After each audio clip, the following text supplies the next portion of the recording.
അപ്പോൾ നമ്മൾ ഇത്ര നേരം ചേച്ചിയുടെ കുറേ കാര്യങ്ങളും ഒരുപാട് ഇന്റർവ്യൂവിൽ പറഞ്ഞിട്ടുണ്ടെങ്കിലും എന്നാലും ചേച്ചിയുടെ ഒരുപാട് കാര്യങ്ങളൊക്കെ കേൾക്കാൻ പറ്റി. അപ്പോൾ ഇത് ഇത്ര നേരം ഞങ്ങളുടെ ഒപ്പം ടൈം സ്പെൻഡ് ചെയ്തതിന് താങ്ക് യു. എൻ്റെ ലൈവിന്റെ സമയമാണ്, സമയം പോയിക്കൊണ്ടിരിക്കുകയാണ്. 1 മണി തുടങ്ങി കത്തിക്കുന്ന സമയമാണ്. നമസ്കാരം. ഇങ്ങനെ പെട്ടെന്ന് വിളിക്കാണ്ട് എന്ത് പരിപാടി കാണിച്ചത്? ഞാനവിടെ എന്തോരം ഓടിയെന്നറിയോ? നിമിഷ ചാലക്കുടി. നമസ്കാരം. എന്ത് ആരാധനയെന്നറിയോ?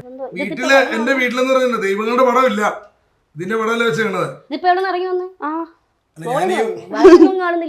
അല്ല, ഞാൻ ഇവിടെ പോയപ്പോ ഇവിടെ ഇന്റർവ്യൂ എടുക്കുക.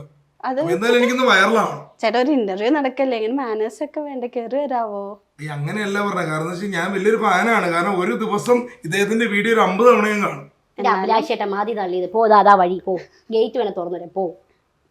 എന്തായാലും നിങ്ങളെ മുഖം കണ്ടപ്പോ ഒരു പാട്ട് ഒരു വരി ഒന്ന് പാടാനൊരു ഓടേണ്ട ഓടേണ്ട ഓടിത്തളരേണ്ട ഓമന പൂമുഖം വാടിടേണ്ട 1.5 മണിക്കൂറായി പൂമുഖം വാടാതെ സൂക്ഷിച്ചാൽ ഓമന ചുണ്ടത്ത് ഞാൻ എന്തോ വലിയ പാപം ചെയ്തു. എന്തായാലും ഒരുപാട് സന്തോഷം. കാരണം ഞാനൊരു ബിഗ് ഫാനാണ്. ഞങ്ങളൊരു അമ്പലം പണിയാൻ പോവാണ്. നിങ്ങൾ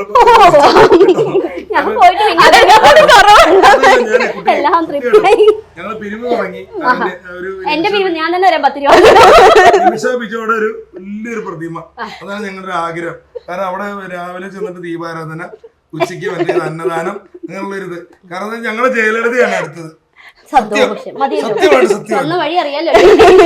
തിരിഞ്ഞു നോക്കി പോണെന്ന് തോന്നുന്നു. ഞാൻ ഇങ്ങനെ ജീവിച്ചു വെക്കട്ടെ. ഇപ്പൊ കുറച്ചു നേരം പറഞ്ഞു വൈറലാവെന്ന് പറഞ്ഞു. അഭിലാഷേട്ടാ സ്വന്തം വഴി വെട്ടി വന്നതാ, മാറ്റി തരരുത്. വൈറലാവെന്ന് പ്രതീക്ഷിക്കുന്നു. ശരി ശരി കേട്ടോ, സന്തോഷം. ഒന്ന് ടച്ച് ചെയ്തോട്ടെ. ഈശ്വര എന്നത്തൊക്കെ ഉള്ളതായി. പിന്നെ ഞാനേ ഒരു കാര്യം ഇവിടെ വന്നപ്പോ കേട്ടായിരുന്നു. മറ്റേ അതല്ല, നിമിഷം ഒരിക്കലും ബ്ലോക്ക് മാറ്റില്ല എന്ന് പറഞ്ഞല്ലോ. ഞാൻ കൊറേ പടം അയക്കാറുണ്ട് എന്റെ പടം, പക്ഷെ നിമിഷയുടെ തല കാണുള്ളല്ലോ ഇതിനകത്ത്. എന്താ സംഭവം? പാടേ. ഞാൻ കഴിഞ്ഞ ദിവസം എന്റെ ഒരു നല്ലൊരു പടമുണ്ട്. ഞാനൊരു മുണ്ട കൊടുത്തേക്കുന്ന ഒരു പടം ഇട്ടുണ്ട്. നിങ്ങളെ ഞാൻ എപ്പോഴും ഫേസ്ബുക്കിൽ കാണുന്നുണ്ട്. ഞാൻ വീഡിയോ കോൾ ഒരു ദിവസം വിളിച്ചു ബ്ലോക്ക് ആക്കിയത്. അതിൽ ബിജു ചേട്ടനാണെന്ന് എനിക്ക് സംശയമുണ്ട്. അങ്ങനെയാണോ? അത് പറയേണ്ട കാര്യം. എന്നാലും ഞാൻ മഹാഭാവം പണ്ട് ചെയ്തിട്ടുണ്ട്. സ്വന്തമായിട്ട് ഞാൻ എല്ലാവരെയും ഫോണൊക്കെ വിളിക്കുന്ന ആളാണെന്ന് പറയുന്നത്. പോണതിന് മുമ്പ് ഒരു കാര്യങ്ങളും പറഞ്ഞിട്ട് പോവാ. ഈ നിമിഷയുടെ നന്മ ഞാനിവിടെ പറയുകയാണ്. കാരണം എന്ന് വെച്ച് കഴിഞ്ഞപ്പോ ഞാൻ പെട്ടെന്ന് ഓടി കയറി വന്നതാണെങ്കിൽ അത് പറയാണ്ടിരിക്കാൻ പറ്റില്ല. കാരണം ഒരു 3 വർഷം മുമ്പ് അല്ലേ, 3 വർഷമായില്ലേ, ഒരു ആക്സിഡന്റ് നടന്നില്ലായിരുന്നു ചോറ്റാനിക്കര അമ്പലത്തില്? ഓർക്കണ്ടോ? പോയപ്പോൾ ഒരു ചെറിയൊരു ഒച്ചയും വെള്ളം നടന്നൊരു സമയം ഓർക്കണ്ടോ? അപ്പൊ ഒരാള് പറഞ്ഞു നിമിഷനെ പരിചയപ്പെടണം, വീഡിയോ എടുക്കണം എന്ന് പറഞ്ഞു. സംഭവം ഉണ്ടായി. അപ്പൊ നിമിഷയുടെ ഒരു ഇതുപോലത്തെ ഒരു മനസ്സ് വേറെ ആർക്കും ഇല്ല സത്യത്തില്. ഞാൻ അടുത്തിരിക്കണോണ്ട് പറഞ്ഞല്ല, വരട്ടെ വീഡിയോ എടുക്കട്ടെ എന്ന് പറഞ്ഞു. ആ ഒരു ബഹളവും കാര്യങ്ങളും കേട്ടിട്ടും സംഭവം ഉണ്ടായിട്ടും ഇവര് വന്ന് വീഡിയോ എടുത്തു. അന്ന് അവര് കെട്ടിപ്പിടിച്ച് പറഞ്ഞു ഈ നന്ദിയുണ്ട്, മറക്കൂല എന്നൊക്കെ പറഞ്ഞു. ആ വ്യക്തി ഈയിടെ ഒരു പോകൃതരം കാണിച്ചു നിമിഷയെ കുറിച്ച്. 2 ഭാഗം പ്രേക്ഷകർക്ക് ഞാൻ പറയുന്നില്ല അവരെ പറ്റി. എനിക്ക് അവരുടെ പേര് പോലും എനിക്ക് നല്ല സങ്കടമുണ്ട്. എനിക്ക് അവരുടെ പേര് പോലും പറയാൻ എനിക്ക് ഇഷ്ടമല്ലാത്തൊരു. പക്ഷെ ഇവര് കേൾക്കുന്നുണ്ടെങ്കിൽ മനസ്സിലായത് പക്ക പോകൃതരാണ്. അത് ഈ അവസരം ഞാൻ പറയുന്നത്. കാരണം ഇത്ര നല്ലൊരു മനസ്സിനുടമ. കാരണം ഞാൻ കണ്ടിരിക്കുന്ന നിമിഷ എന്ന് പറഞ്ഞാണ്ടല്ലോ, മണിച്ചേട്ടന് ജീവിതത്തിൽ സ്നേഹിക്കുകയും വാട്സാപ്പ് ഗ്രൂപ്പുകൾ ക്രിയേറ്റ് ചെയ്യുകയും ചെയ്ത്, അതുപോലെ തന്നെ ഞാനൊക്കെ പോയി പങ്കെടുത്തേണ്ട പ്രോഗ്രാമിന് അല്ലേ, ഇത് റീച്ചിന് വേണ്ടി പലതും കാണിക്കും. അത് നമ്മൾ മൈൻഡ് ചെയ്യേണ്ട കാര്യമില്ല. റീച്ചിന് വേണ്ടി ആരെങ്കിലും എന്ത് കാണിക്കും, മനസ്സിലായില്ലേ? എന്റെ സൗന്ദര്യം തന്നെ ഞാൻ റീച്ചിന് വേണ്ടി ഉപയോഗിച്ചു. സ്വന്തമായിട്ടും കേറ്റുന്നുണ്ട് എത്ര. കാരണം എന്റെ ഭംഗി ഞാൻ കൊടുത്തേക്കാണ്. കാരണം എന്റെ ഭംഗി കണ്ടിട്ട്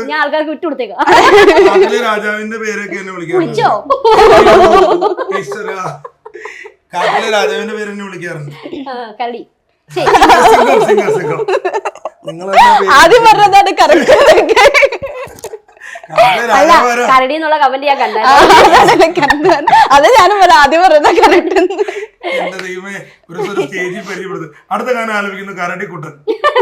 ഇന്ന് വായന വന്നു പോയി എന്ന് പറഞ്ഞാല് സിംഹമാണ് കാട്ടിലെ രാജാവ്. ആ അതെ അതെ അതെ ഇതുവരെ മനസ്സിലായില്ല. അത് പണ്ട്, ഇപ്പൊ അങ്ങനെയല്ല, ഇപ്പൊ കരടിയാ. അത് ന്യൂജൻ കാലഘട്ടം അവർക്കുള്ളിലും ഉണ്ട്. അതെ. എന്നാലും സന്തോഷം ഉണ്ടോ. ഞാനും എന്തായാലും ഇനി തന്നെ എല്ലാ പുഴയിലും ചാടി കുളിക്കാൻ സത്യമായിട്ടും. ഞാൻ കുളിക്കുന്ന പുഴ കേറരുത്. കണ്ടോ നിമിഷം കുടിച്ച് എന്റെ ഞങ്ങളുടെ വീടിന്റെ അടുത്തുള്ള മോറ്റക്കൂടെ മോറ്റയിലെ പുഴയില്ലേ, ആനടിക്കുത്ത് ആ പുഴയില്ലേ, പുഴയുടെ പേര് ഞാൻ അവിടെ പോയി കുളിച്ചു. പിറ്റേ ദിവസം അഭിലാഷനെ പോയി കുളിക്കണ വെളുക്കാൻ. നിമിഷം കുളിച്ചോണ്ടുണ്ടല്ലോ, നിമിഷക്കടവ്. സത്യം. പിറ്റേ ദിവസം ഞാൻ നോക്കുമ്പോഴേ മറ്റേ വെള്ളത്തിൽ പോത്ത് തലമുക്കി കിടക്കില്ല, അതുപോലെ മണിക്കൂർ 3-4 കട വെള്ളത്തിൽ കിടക്കണം. പക്ഷെ കുറെ മീൻ കൊത്തിയാറും. സത്യം, അവിടെ എവിടെ കൊത്തിയാറും. എന്നാലും ദൈവമേ എന്റെ ഒരു ആഗ്രഹം സഹായിച്ചു തന്നു. ഒന്ന് വൈറലാവണം എന്ന് പറഞ്ഞ് ഞാൻ നിമിഷയുടെ വീട് ഇങ്ങനെ നീ ഒന്ന് നോക്കണ പോയി അമ്പലം വിടുതോ. സമയമില്ല. സോഷ്യൽ മീഡിയയിൽ കിട്ടും അതിനുള്ള തെറുക്കി. എടുക്കാൻ തന്നെ കേട്ടോ. Okay, thank you so much. സന്തോഷം മാഡം. കൈ വെട്ടിത്തരൂ. ഈ കൈയാണ് അല്ല സ്വർണ്ണുണ്ടെന്നെങ്കിൽ. ഓക്കെ, എന്നാലും ഞാനൊന്ന് നീക്കോട്ടെ. ശരി ശരി. അപ്പൊ ഓടേണ്ട ഓടേണ്ട ഓടി തളരണ്ട ഓമന പൂമുഖം വെലുത്ത് പാടാതെ പൊക്കോളൂ. കസര കൊണ്ടോട്ടെ.